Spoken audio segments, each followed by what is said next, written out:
అన్నా నమస్తే అన్న. అందరికీ ఒక చిన్న మాట చెప్పాలని వచ్చినా నేను. నా మాట మీరు గౌరవించండి అన్న.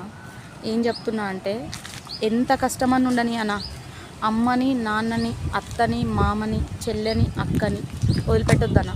ఎవరిని వదిలిపెట్టొద్దన్న. ఏ రిలేషన్ అని ఉన్నా సరేనా, ఇంట్లోకి బయటికి మాత్రం పంపించకండి అన్న. మైండ్ ఖరాబ్ అయిన వాళ్ళు ఉంటారు, పిచ్చోళ్ళు ఉంటారు, హెల్త్ ఇష్యూస్ ఉంటాయి, ఏమని ఉండని అన్న. దగ్గరుండి చూసుకోండి అన్న. అన్న హైదరాబాద్లో పిల్లర్ నెంబర్కి ఒక మనిషి లెక్క కూర్చుంటారు అన్న.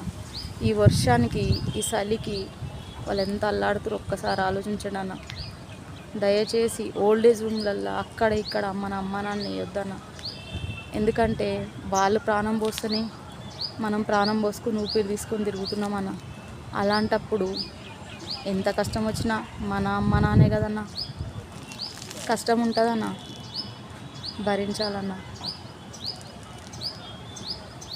ఎందుకంటే రోజు చూస్తాను, నాది కొంచెం ఫీల్డ్ వర్క్ ఉంటుంది, రోడ్డు మీద అట్లా వాళ్ళకి వాళ్ళు గుర్తుపట్టలేని పొజిషన్లు ఉంటారన్న. చూస్తాను చాలా ఇయర్స్కి రోడ్ల మీద ఫీల్డ్ వర్క్ అన్న, కానీ ఏం చేయలేనన్న. హెల్ప్లెస్ అన్న.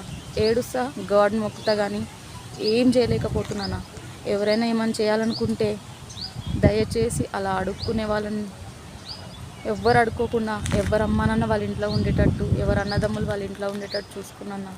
ప్లీజ్ అన్న, రిక్వెస్ట్ అన్న.